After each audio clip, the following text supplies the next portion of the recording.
All right, good evening and welcome to the Board of County Commissioners June 12th, 2018, 5 p.m. public hearing. May I ask all those in attendance to please rise for the Pledge of Allegiance.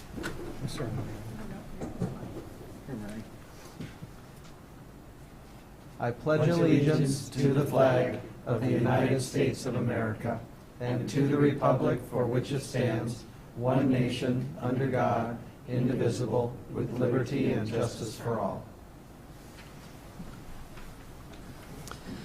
All right. Also, let the record reflect that all three commissioners are here. And before we get started, I would please ask that everyone with a cell phone, please make sure that it is on vibrate or turned off. Just no ringing, please. And if you would like to testify in one of our open public forums or on one of our printed agenda items, please be sure to fill out one of the yellow slips and leave it with our clerk before you leave. So we will now start with the first of our open public forums. This is an opportunity for folks to testify on items that are not on our printed agenda. So we do have one individual who has signed up already, and that is Randy Penaluna.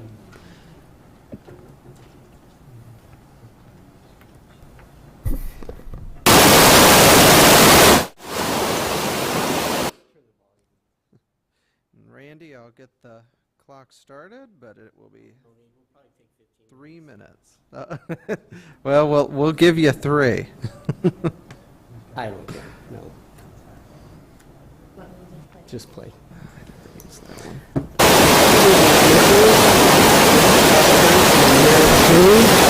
We'll be discussing the ongoing topic of X Valley Springs waterway structure and capability. I have been informed that engineering services is trained to discount, disregard. You can't hear you on the television, so we have to do this. Is the mic on? It is on. Could you just mute the video down the left-hand corner? Yeah.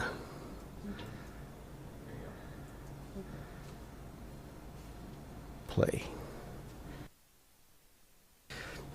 I've been informed by engineering services trained to discount, disregard, defuse. Point of order. Not accept responsibility. Mr. Chair. Yes. Our rules do not allow personal attacks, and if you're planning on reading this into the record, that is a diatribe of attacks on the character and integrity of personnel, that violates not only Robert's Rules of Order, but our rules of conduct for this forum.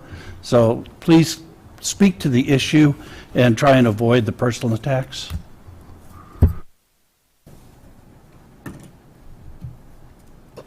The drainage system we are observing is just another comparison to X Valley Springs waterway.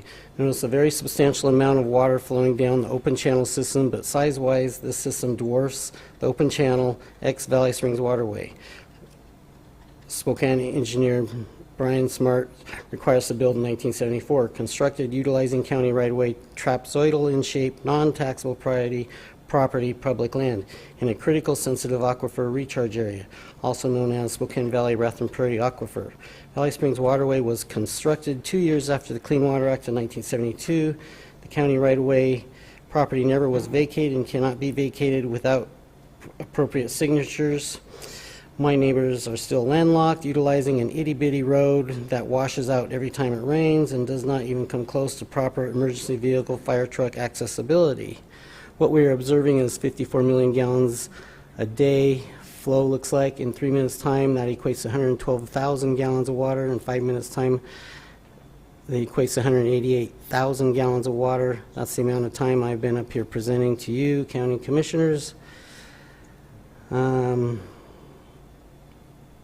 Valley Springs Waterway was still operational, it was easily handled between 100 and 200 million gallons of water a year, but capable of much more.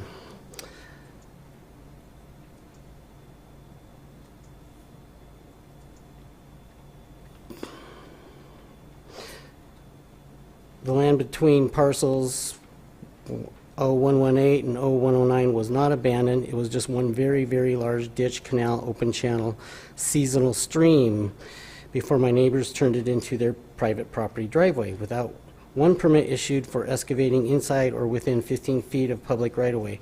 arguably one of the largest drainage systems in the state, gone, destroyed, for the sole benefit of one parcel owner. And I have included engineering drawings of when the drainage system was in effect, and I have included an engineering drawing as it is now with the public drainage system gone and their private driveway submitted. I have included a public notice in this week's Exchange newspaper, and I'm not quite sure on how to go about doing a proper public petition. So I want to figure that out before I get thousands of signatures. And I have included an area of zone 1, 2, 3, and 4 of where the PCBs have now collected due to the runoff down the road.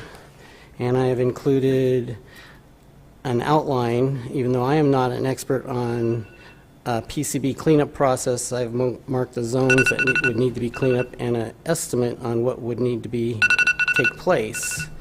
But most likely there would have to be an in-depth study performed to assist in determining the areas of concern for cleanup of that. All right. Thank you, Mr. Penaluma. Thanks. Bye. All right. Again, this is open public forum, so anybody wishing to testify on an item that is not on our printed agenda, please come forward. Second call for anybody wishing to participate in our first of 2 open public forums. Third and final call. Seeing no one else wishing to testify in our first open public forum, we'll close open public forum and move to item number 4, which is a proclamation. So that Commissioner Cuney will read. So thank you, Mr. Chair. It's a pleasure for me to read this proclamation tonight. So I will just go ahead and get started. In the matter of honoring Central Valley girls basketball coach Freddie Rico. Whereas Coach Freddie has dedicated 21 years of his career to coaching young women at Central Valley High School. Whereas Coach Rico's We Before Me coaching philosophy has led the Central Valley High School varsity girls basketball team to a list of recent impressive accomplishments, which include the title in the Washington State Girls Basketball 4A Championship and winners of the Geico Nationals Basketball Tournament in New York City.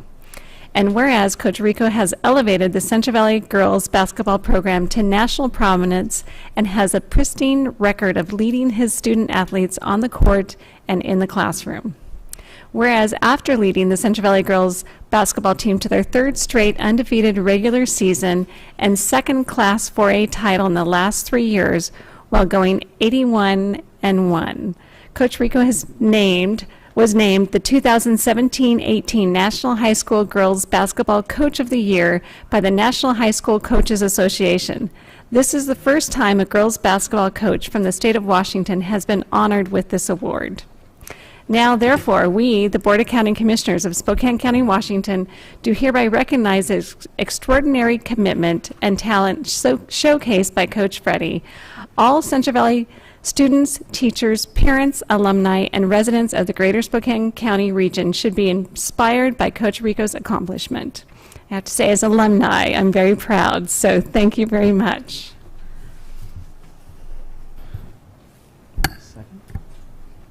Second. We have a motion. We don't have to do a motion.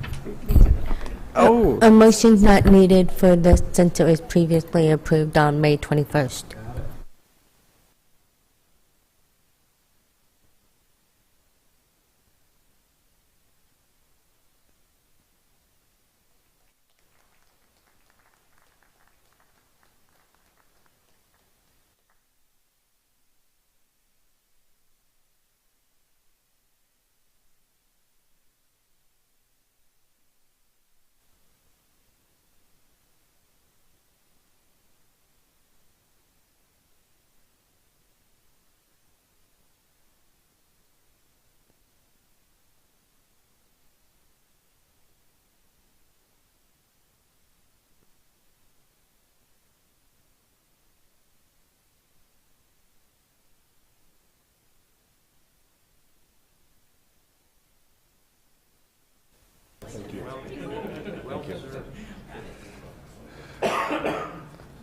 On behalf of myself, my family, and Central Valley High School, I just want to say thank you for this recognition. It's quite the privilege and honor. You know, one of the joys of coaching isn't about our personal accolades, but for me it's about teaching our youth how to accomplish their goals and to set higher goals for themselves.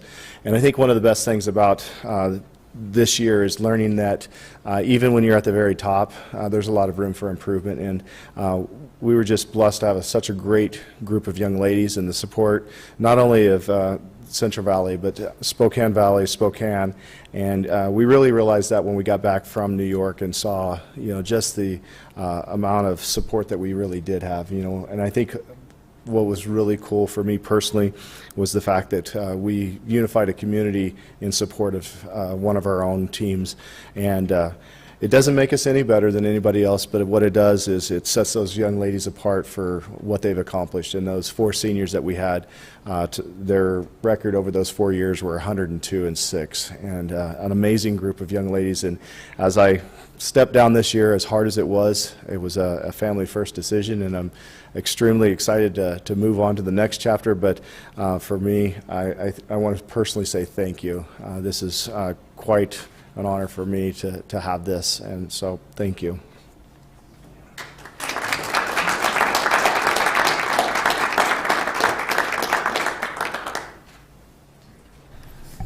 Okay. This brings us to hearing item number 5, which we will be receiving a presentation from Sean Messner.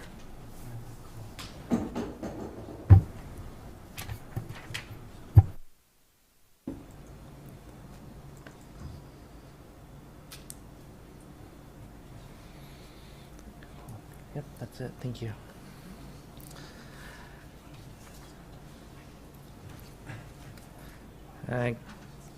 Good evening, Mr. Chair, Board of Commissioners. Sean Messner, Traffic Engineering and Transportation Planning Manager at Spokane County.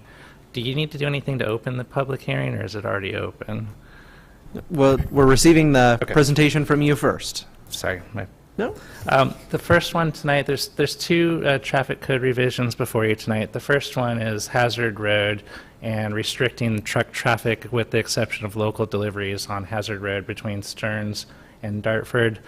This was really through the pavement management group within Public Works. They've noticed several longitudinal cracks, and the edges of the roadway are starting to deteriorate, and so restricting truck traffic would reduce the weight of vehicles that go on the road with the exception of local deliveries.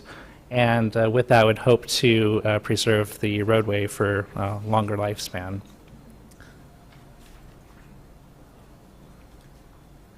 The second code revision before you is to reduce the speed limit on Stevens Creek Road. That's actually here at number 6. Number six, So, okay. Yep, so we'll I'm do sorry. 5 first.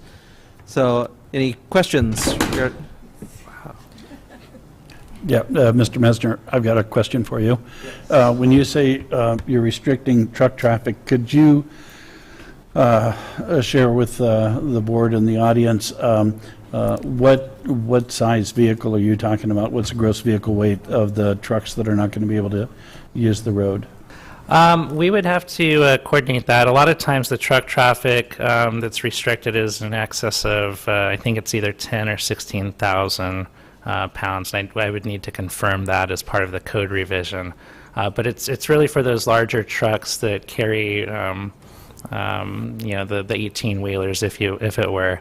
It does not prohibit local deliveries, so your moving trucks or garbage trucks, school buses of that nature can still use the roadway. It's more for the larger gross weight vehicles. I don't have that exact number for you, though, sir. Well, what I wanted to make sure was clear was that, you know, normal pickups and things like that and normal delivery trucks and stuff aren't included as part of this action. Correct, and even landscaping trucks and trucks that are pulling trailers, including fifth wheels, those are still fine on the roadway. It's more for those larger 18-wheeler type trucks. So. Sean, may I ask a question? For the public, is this a seasonal restriction like we normally do when the roads get soft, or is this a year-round restriction on the trucks? This would be for a year-round restriction. Okay, It thank wouldn't you. just be a seasonal I just thing. didn't want the public to be confused because they're used to seasonal restrictions. Thank you. All right. Any more questions for Sean? Okay. All right. Well, this brings us to this is a public hearing item, so this brings us to the public comment, and we do have one individual who has signed up already, so Steve Kershke? Kershke. All right. Please come forward, and you have 3 minutes. I'm Steve Kershke. I live halfway between Stearns Road and the Hairpin. One of my questions was how big of a vehicle. We do tow 10,000 plus Bobcat weight on the road, and on Stearns there's 2 other contractors that live in that area that are also pulled over recently with the sheriff. Said he couldn't be on the road. So I'm also wondering, on the Hairpin, it was not fixed properly. One of the concerns was there's no drainage, and the slope is going towards the wrong side of the street when they fixed it a few years ago. So just a couple questions to bring into address, maybe possibly drainage against the curb of that. I don't know if you guys have seen the road, but it's a hairpin turn with a retaining wall on the opposite side. So it just concerns I'm bringing up that once you figure out the weight, if we're going to be able to still travel up that road or not. Thank you. Thank you. All right. Again, this is a public hearing item, so anybody else wishing to testify on public hearing item number 5? Second call for anybody wishing to testify. Third and final call. Seeing nobody else wishing to testify, we will close the public hearing on item number 5, and I will look to my fellow commissioners for a motion. Got a question? Oh, yes, Commissioner French. So I'm, Mr. Mesner, I'm assuming that at some point, assuming that this goes forward, you'll post the road in terms of what the maximum vehicle weight will be on the road so that people will know, not only users of the road, but also law enforcement? Yes, absolutely. That's one of the things that once this is passed, we would post the no truck signs, and underneath that we would identify that weight. Okay. It's part of the enforcement.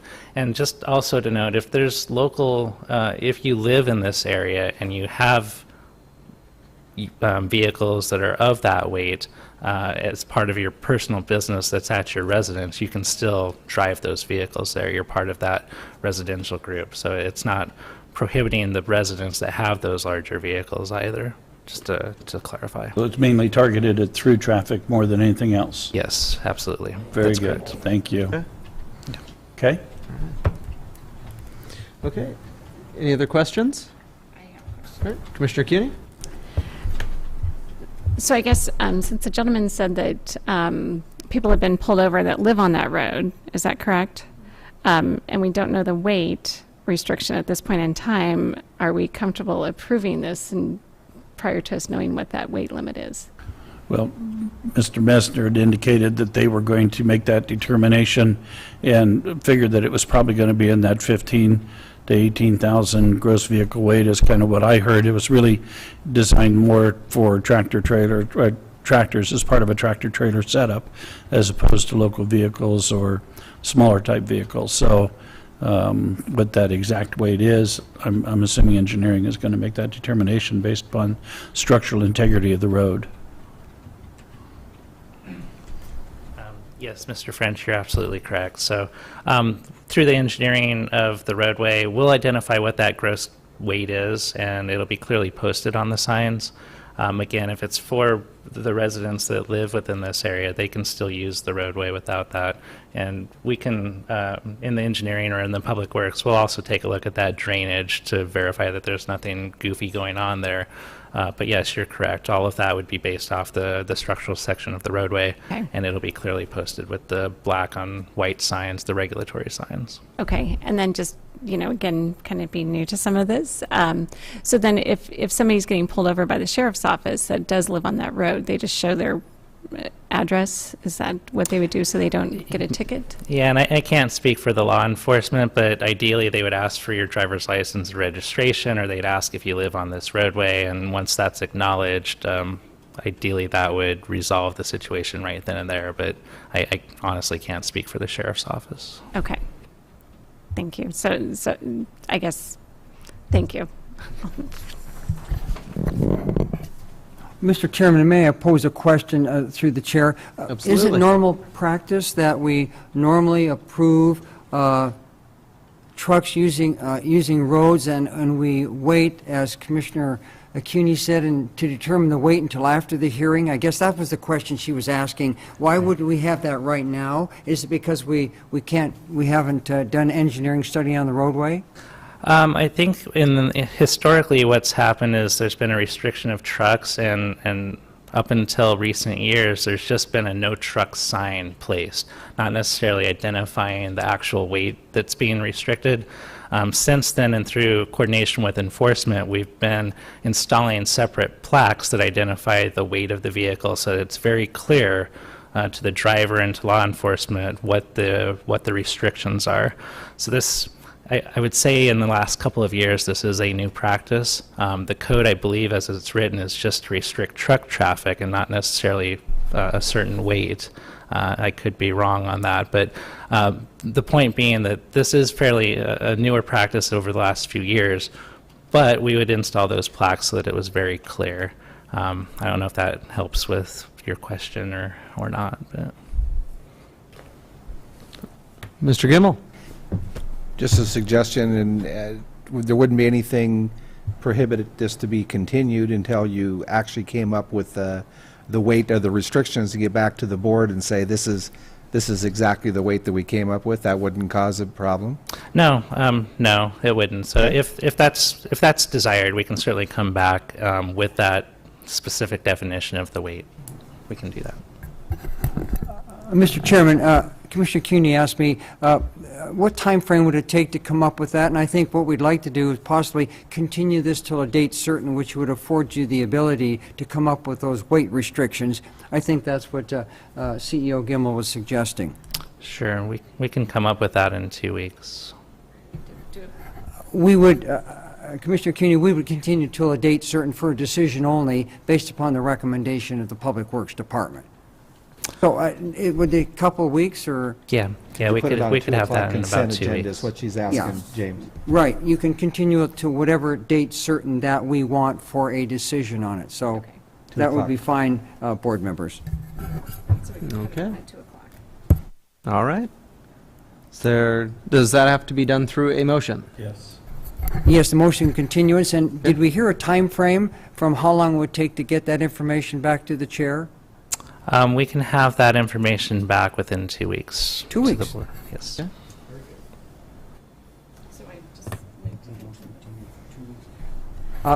Before you make that motion, I'm looking at the clerk. It's the 26th. Madam Clerk, can you please advise Commissioner Cuny when 2 weeks would be at the 2 o'clock consent agenda to continue this? Tuesday, June 26th. Keep in mind that I will be in Yakima for that meeting, so if you're comfortable moving forward with just two of you, I'm fine. If you want three of us, then we should push it to the second week in July. Either way is fine from my standpoint. I'm fine, just, Okay. will you be calling in for that meeting? Yep. Okay. Okay, so, Mr. Chair, I would move that we continue item number 5 on today's hearing agenda in the matter of revising Spokane County Traffic Code number 46.44.0.0802, restrict trucks on Hazard Road until the June 26th, 2 o'clock hearing. Second. We have a motion and a second. Any discussion? Seeing none, all in favor say aye. Aye. Aye.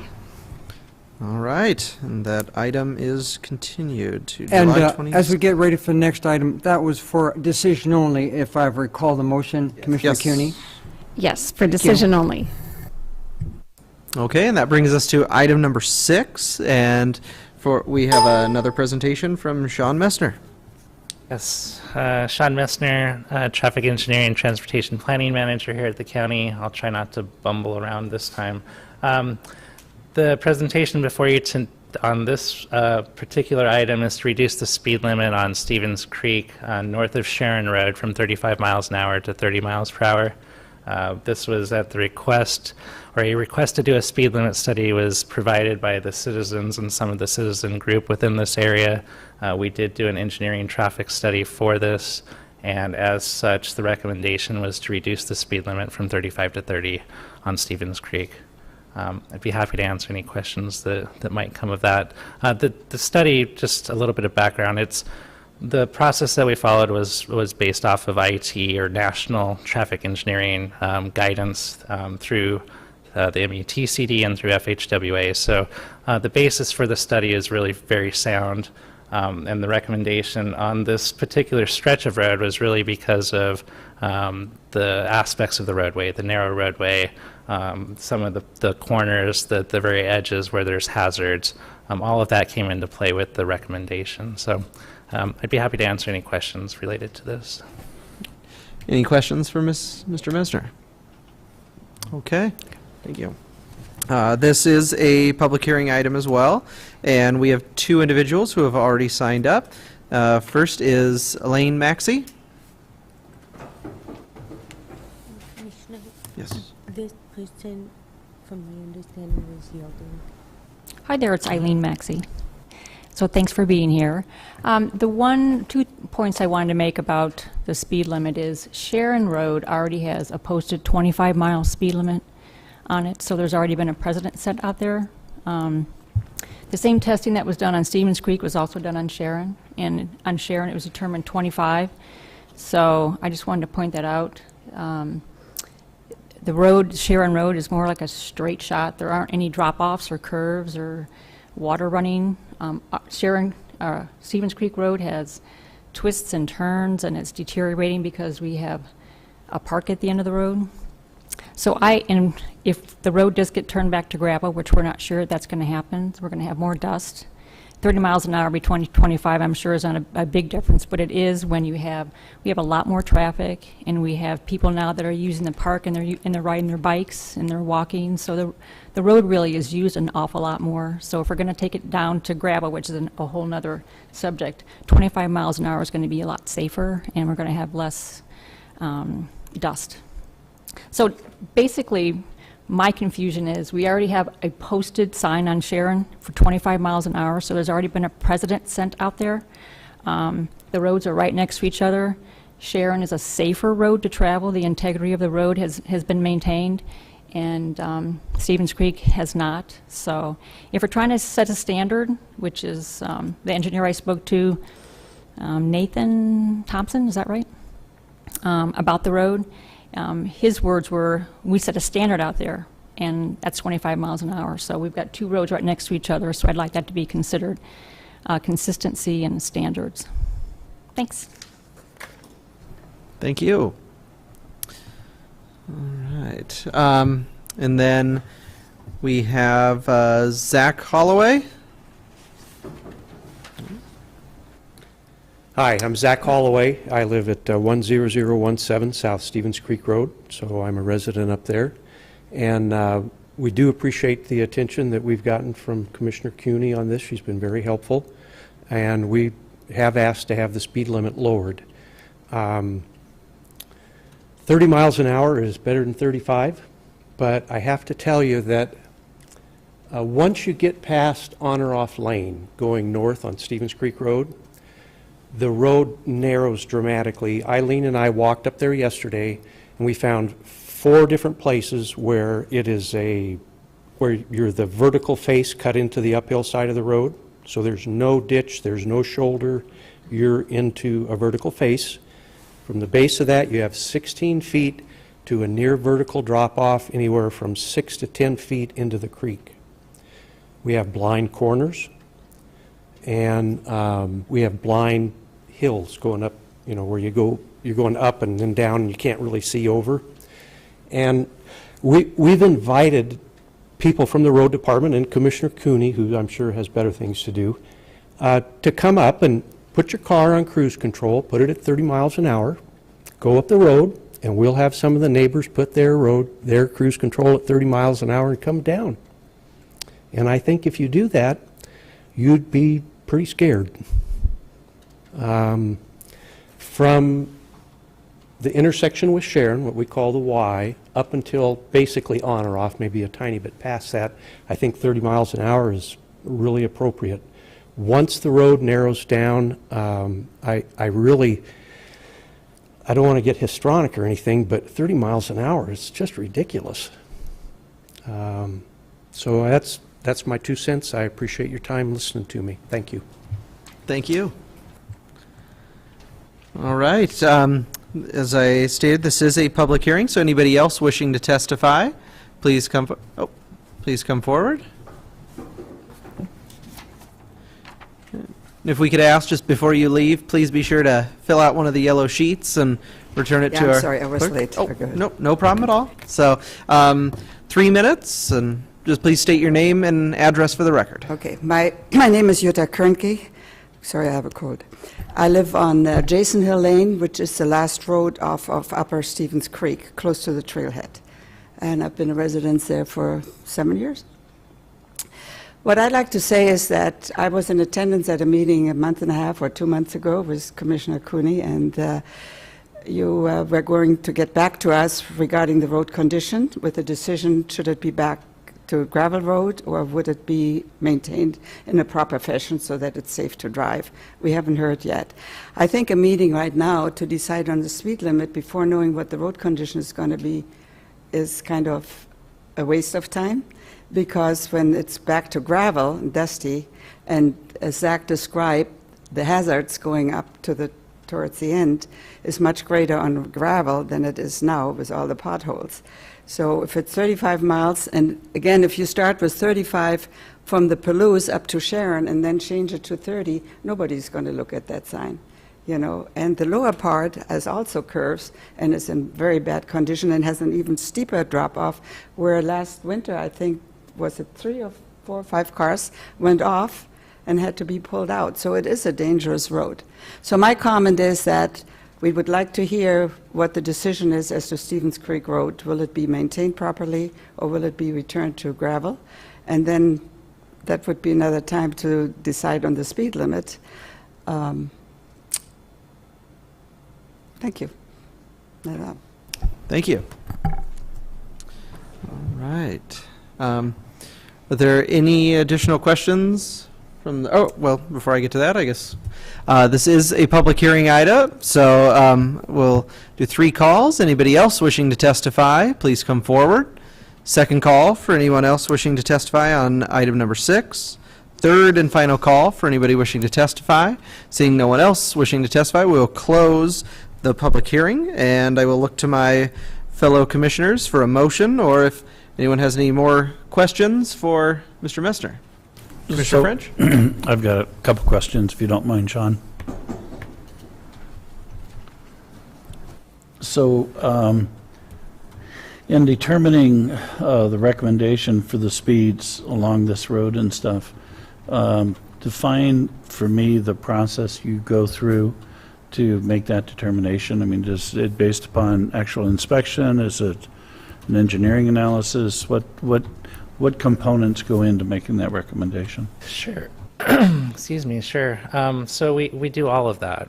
We put out tubes to perform traffic counts and classification counts and speed counts. So within this area, we did do traffic counts on Sharon, on Stevens Creek, on both sides of the intersection. And what we try to do is place those tubes in spots where you have normalized traffic conditions. So we don't place them or collect the data from hairpin turns or super narrow roadways or pieces of the roadway unless that's the general condition of the road. So in this area, we did put tubes across the road. They collected data for 3 days. We then analyzed what that data was in the sense of traffic volumes and speed. We used a visual inspection to identify the edges of the roadway, the safety aspects of the road in terms of slopes, number of driveways, if there are any hazards like trees or rocks that are within the clear zone. All of that is compiled together and part of this process. With that, there's a couple of programs that we also use to crunch the numbers, if you will. And it really takes the traffic data that was collected as well as the visual inspection of hazards and driveways and other items that are on the roadside. It puts that together to generate this preferred or recommended speed. What we do with that is then go out there and drive it. And so Nate Thompson, the county's traffic engineer, went out there after the analysis to drive these roads at the posted speeds or at the speed limits that were recommended through this study to identify the comfort level. And as it was noted, there are some sections north on Stevens Creek that are narrow, that if you drive it at 30 and there is a vehicle coming towards you, it can be uncomfortable. What we can do with that is post yellow diamond signs that are more like the warning signs that are supposed to be used when the conditions aren't typical on the roadway. But the majority of this, at least within this graphic area, if you will, when upon inspection afterwards, after doing the study, identifying what that recommended speed was, when the traffic engineer went out there and drove it at that speed, it confirmed that that was that the analysis was correct. So all of that kind of goes together when we're looking at this. It's not just the crunching of the numbers, but also visual inspection of the roadway. So if we were moved by the testimony to actually adopt a lower speed than what the engineer has recommended, one, Mr. Amacio, do we have that authority? And two, is that something that you could either agree with, or would you find that to be a move that would be counter to other county policies? Have him answer the first part. Commissioner French, may I address the first issue? Sure. And then I actually asked the same question you posed to the Assistant County Engineer. The first question is, we've only advertised today for the restrictions as presented, and so we couldn't reduce it to 25 today if you wanted to. That would take another public hearing. Of course, reducing it from 35, to 30 is going to be helpful, as opposed to leaving it at 35, but my understanding, the testimony is, we'd like it to be to 25, so that would be a subsequent public hearing. The next question you've asked, however, is, does the engineer's report, as it has been explained to us by Sean, does the board have the legal authority, based upon that presentation, and the testimony of the property owners, if you will, to reduce it to 25? And in that regard, I'd either like Sean to look at that, or I'd like the Assistant County Engineer, because I just posed that exact question. I'm afraid I don't know that answer, to be perfectly honest with you. I think that we can certainly take a look at it. Please correct me if I'm wrong, if I speak out of line, but if the commissioners would like us to review that and reevaluate the study, we can certainly do so. I'd like to talk about maybe a couple of other options prior to going that direction, but in all cases, it would require something different than what's being proposed today. And so we can certainly do some of that. Well, I know that there are some situations where the county engineer makes a recommendation to us, and if we disagree with that recommendation, we have to hold a whole separate hearing, and we also have to provide, I believe, evidence to the contrary to counter what the county engineer's recommendation is and stuff. So the position of the county engineer is unique in the state of Washington in that they work directly for the county commissioners, but they also work and are responsible to state agencies as well. So that's the reason for my questions and trying to explore what options are available to us from the board. And Commissioner French, like the architectural field, there are standards here, and I think that's what I alluded to with Mr. Zaracourt, the Assistant County Engineer, and that's what we usually look to when we set these standards, and any variance from those has to be very carefully considered by the Board of County Commissioners. Commissioner Cuny. And so, yes, so I met with the citizens, Jerry, I believe you were in the meeting with me month and a half or 2 months ago, and so the plan is for me to drive that road, and I know Jim, my assistant, has been working with the county road engineer to determine what is going to happen on that road. He has been on vacation. I'm going to be out for the the next, I've got a conference and stuff I'm going to, so it's probably not till July that I'm going to be driving the road with him. But I can guarantee you I will be driving the road, and then we'll be looking at what those options are. And like I said, I know Jim and the county road engineer have been discussing that at this point in time. So I don't know, based on what happens at that point, but we'll definitely be a couple of months down the road before we make that decision. So, I think we discussed at the meeting that, the speed limit was going to be reduced at that point in time. So I'm inclined to approve the reduction to this level and then relook at the road based on what the decision is with the county road engineer. Mr. Chair, if I may, what we can do, because this is a reduction of speed, it's going from 35 to 30, we can put that in place and then have a reevaluation once it's at 30 to determine if we need to do further actions. By reducing it to 30, we're really helping the situation right off the bat. We can come back in 2-3 months, a time frame that can be defined through coordination with you to reevaluate the roadway. We can certainly do that. Okay. All right.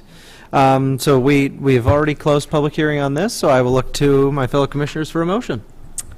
Okay, so Mr. Chair, I would like to move to approve item number 6 in the matter of revising Spokane County Traffic Code number 46.61.4155.3 to revise the speed limits on Stevens Creek Road. Second. We have a motion and a second. Any discussion? So, Mr. French? Yes, Mr. Chair. So just for the record, part of the discussion was that we would then come back and continue to do some analysis on this corridor to make sure that when the speed limit that we've lowered it to now with this action is the appropriate speed, and if it's not, then we can always come back and revisit it, and that it is also subject to a visual inspection with Commissioner Cooney and our county road engineer in terms of the status of the road itself and the future of that element. So I just wanted to make that part of the record as we take an action. All right. All right. This definitely seems like one of those, it's a bite of the apple, but it's headed in the right direction. So all those in favor, say aye. Aye. Aye. The motion passes unanimously. All right, this brings us to agenda item number 7, which is our second and final open public forum. So anybody wishing to testify on anything that is not printed on today's agenda, please come forward. Second call for anybody wishing to testify in our second open public forum. Third and final call, seeing no one wishing to testify in our final open public forum, we'll close open public forum, and we are adjourned for this evening. Thank you all for coming down tonight.